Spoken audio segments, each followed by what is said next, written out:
deeqdan deeqa kale ka horeey deeqa kale oo ka dambeeyana waan rajaynaynaa inaan helno laakiin kama dambaysta waxaan rajaynaynaa dadkeena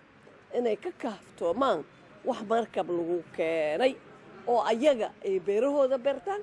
xoolahooda dhaqdaan oo dadkeena inay isku filnaadaan ayaan rajaynaynaa insha Allah ilaahayna ka baryaynaa